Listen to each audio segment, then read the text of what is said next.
I'm Emily Carter, and I always felt close to my Uncle Ben. He was one of those timeless, quiet, kind souls, a real pillar of his community. When I got the call that he'd passed away in his sleep at 74, I was devastated. He was like a second father to me, especially after my dad died when I was young. Ben left me his house in Pinewood Estates. A quaint two-story, full of childhood memories. Baking cookies in the kitchen, playing in the backyard, listening to stories on the porch swing. It was more than a house. It was a legacy. I was determined to keep it. I was in college full-time, working part-time, so money was tight. But I planned to fix up the house. It needed some work, peeling paint, creaky porch, old plumbing, but I saw it as a fun challenge. The first few weeks were fine. I started clearing out furniture, making a budget for repairs, even joined a DIY group online. Then, one Friday, coming home from class, I found a letter in my mailbox. No return address, just my name. I figured it was junk mail. I opened it as I walked to my door, and the words stopped me cold. It was from a real estate company, saying they'd bought my house. The sale was final, and I had 30 days to vacate. I thought it was a joke. I rushed inside, heart pounding, and reread the letter. It had my address, mentioned a foreclosure auction. I called the number, got transferred around, and finally reached the property acquisition manager. He sounded impatient as I tried to explain the house was mine. I hadn't sold it. Impossible, he said condescendingly. We bought the property legally at an HOA foreclosure auction.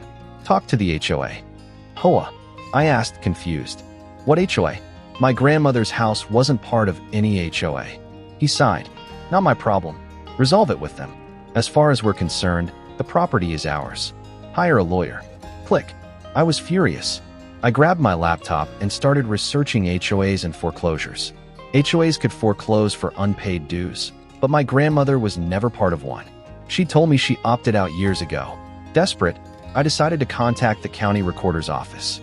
The next morning, I went downtown to the office. The clerk, a kind woman, listened patiently as I explained everything. I'll need the address, she said.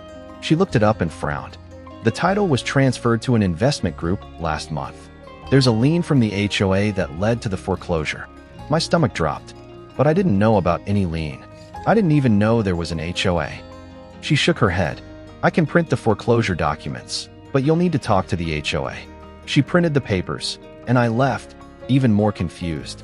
The foreclosure notice said the lien was for unpaid HOA dues, almost $5,000. Ridiculous. I knew I had to confront the HOA. Later that day, I went to their office, a boring building in a strip mall.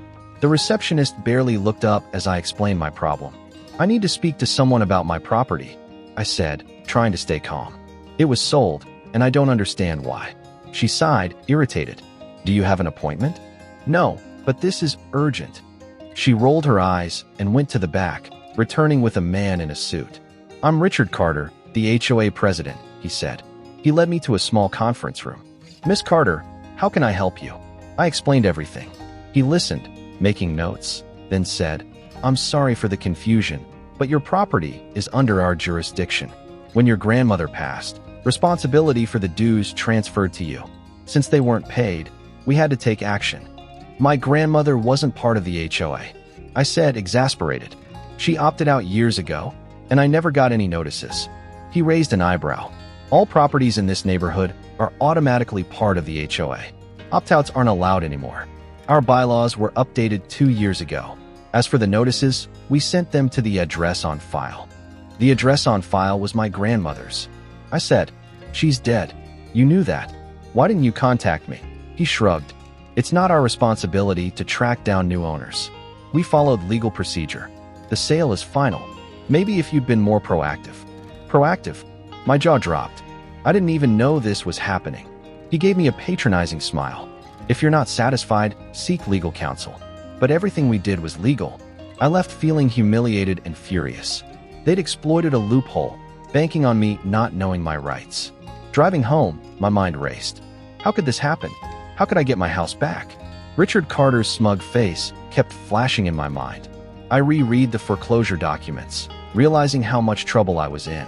This wasn't just about my house. It was about fighting a system that exploited people like me. I decided to look through my grandmother's paperwork. I went to her office and started searching through her files. Taxes, bills, household stuff. Finally, I found a folder labeled HOA Opt-out. Inside was a document, over 20 years old, stating Margaret Carter had formally opted out of the HOA. Signed, sealed, official. I felt a flicker of hope. This proved my grandmother's house shouldn't have been subject to HOA rules. But then, why did they ignore it? Why did they say opt-outs weren't valid anymore? The next morning, I went back to the HOA office, document in hand. I marched straight to Richard Carter's office and knocked. "Come in," he called. I walked in, holding the folder. He looked surprised. "Miss Carter, I wasn't expecting you." I placed the folder on his desk and opened it. "This proves my grandmother opted out of the HOA over 20 years ago. You had no right to put a lien on the property, let alone sell it." He glanced at the document, his face unreadable. "Ah, yes, one of our older forms. However, as I mentioned, our bylaws were updated 2 years ago. Opt-outs are no longer recognized." "That doesn't make any sense," I said. "You can't retroactively force people into your association." He leaned back, folding his hands. "The revised bylaws apply to all properties. When your grandmother passed, the property automatically became subject to HOA rules. So you just ignored this document?" I asked, my frustration building. "And you didn't think to contact me before foreclosing?" "We followed the notification process," he said smoothly. "Notices were sent to the address on file." "My grandmother's address," I said. "She was dead. You should have contacted me." He sighed. "Miss Carter, I understand this is difficult, but we acted in accordance with our bylaws and state law. If you disagree, seek legal counsel." I clenched my fists. He was hiding behind the HOA rules, confident I couldn't fight back. But I wasn't giving up. "I will seek legal counsel," I said. "And when I prove you had no right to sell my house, you'll be held accountable." He gave me a thin smile. "I wish you the best of luck, Miss Carter." I stormed out, my mind racing. I needed help, but how could I afford a lawyer?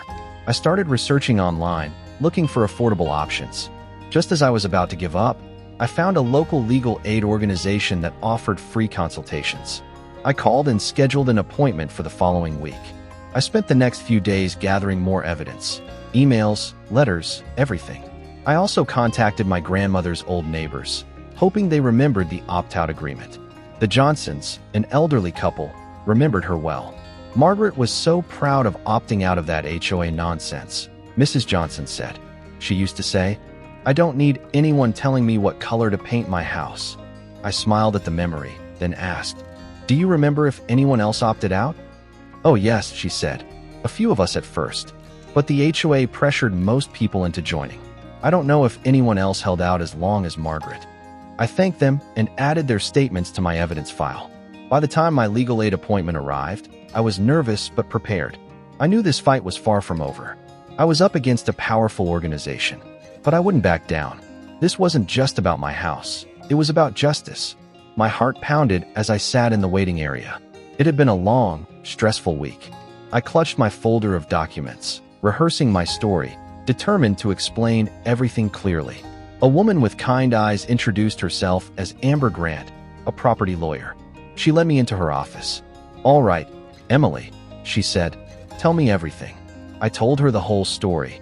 The inheritance, the letter, the HOA's dismissive attitude, the opt-out agreement. Amber listened carefully, taking notes. When I finished, she leaned back.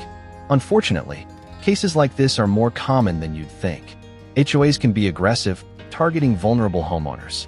But from what you've told me, there are some serious red flags." "So I have a case?" I asked hopefully. Amber nodded. "You do, but it won't be easy. We need to establish if the HOA had the authority to place a lien. The opt-out agreement is strong evidence. If it's valid, it could invalidate their claim." I gave her the original document. She examined it carefully. "This is good. It's dated, signed, and has their official seal. But we need to compare it to the HOA's updated bylaws to see if they could legally override it. If they couldn't, their actions were completely illegal." Amber explained we would challenge the foreclosure and sale, demand a reversal, and seek damages. We needed to uncover every detail of the HOA's actions, how they processed the lien, how they notified me, or didn't, any procedural violations. I felt relieved but also apprehensive. I was glad to have Amber's help, but going up against the HOA and a wealthy investment company was intimidating. Still, I wouldn't give up. Over the next few weeks, Amber and I gathered evidence. She requested all records related to the HOA's actions, notices, lien filing, foreclosure proceedings. We also requested the updated bylaws.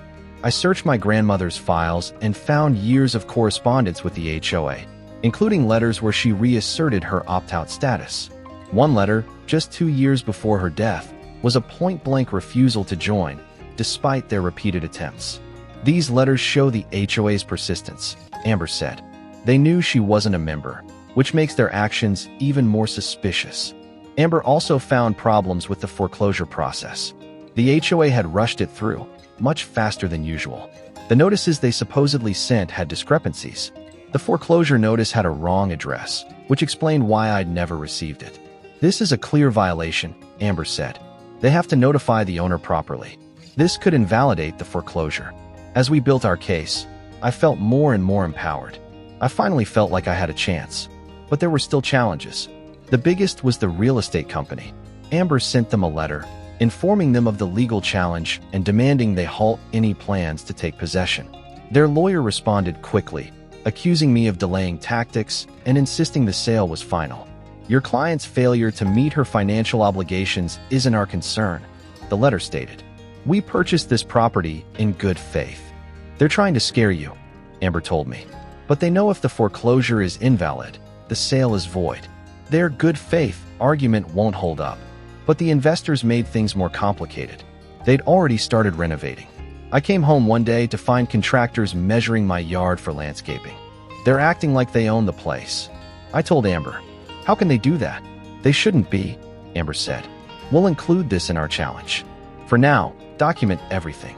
I started keeping detailed records of every interaction, taking pictures and videos of the contractors. I also installed a security camera on the porch. Our case kept getting stronger. We found more evidence of the HOA's misconduct, including internal emails showing that Richard Carter and other board members knew about my inheritance but decided to foreclose anyway, figuring I wouldn't fight back. They targeted me on purpose. I said, furious. They thought I'd just roll over. Amber nodded. This is exactly what courts look for. It shows intent, which helps our case for damages. By the time the court date arrived, I was a mix of nerves and determination. I knew I had a strong case. Standing outside the courthouse, I took a deep breath. This wasn't just about me. It was about standing up to people who thought they could get away with anything. I walked into the courtroom, the air thick with tension. Months of work came down to this. If I lost, the HOA would win, and I'd lose my grandmother's house and everything it represented. Amber squeezed my shoulder. You've done everything right. Now it's up to the facts. The courtroom was full. Richard Carter, the HOA's lawyer, the investment company's lawyer, and me. The judge called the case to order. Amber's opening statement was clear and concise. My grandmother had opted out of the HOA. They ignored it, claimed jurisdiction after her death, and foreclosed without notifying me. It was illegal. The HOA's lawyer argued that their new bylaws nullified the opt-out agreement and that I'd failed to pay my dues. The investment company's lawyer said they'd bought the property in good faith and had already started improvements. When I took the stand, I was nervous but determined. Amber guided me through my testimony. I described inheriting the house, finding the opt-out document, getting the investor's letter, confronting Richard Carter. I talked about my shock, my betrayal, my determination to fight. The HOA's lawyer tried to make it seem like I was too young and naive to understand the rules. But I held my ground. I may be young, I said, but I know what's fair. My grandmother's opt-out was legal, and the HOA ignored it. They exploited a grieving granddaughter who didn't know what was happening. My words hung in the air. Even the judge seemed to soften a little. The turning point was when Amber presented the internal emails. They showed the HOA intentionally targeted me because I was young and inexperienced. One email from Carter said, "She's just a kid. She won't know how to deal with this. Let's move fast." The courtroom buzzed. Carter squirmed in his seat. The judge's face turned to ice. "Mr. Davis," she said to the HOA lawyer, "explain these emails." He stammered, saying the board's actions were in line with the bylaws, but the damage was done. "These emails show intent to exploit," Amber said. "The HOA acted out of greed, not necessity." The investment company's lawyer argued they'd bought the property legally. But Amber said their renovations, before the legal challenge was resolved, showed disregard for the law. They'd been notified of the dispute but continued anyway.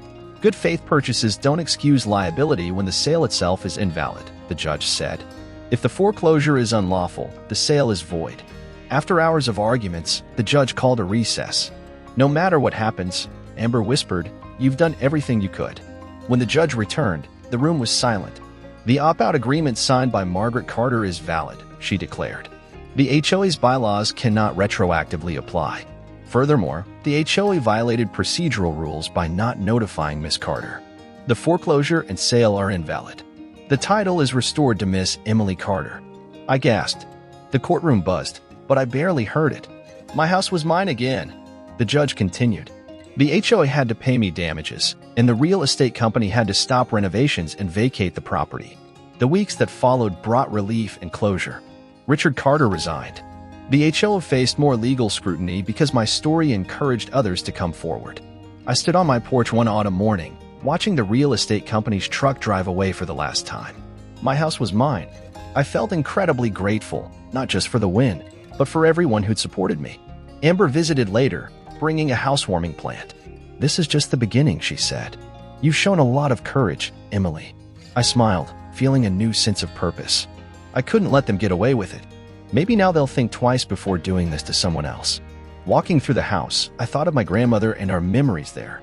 The walls, once so fragile, now felt solid and secure. I'd fought for my home, and I'd won.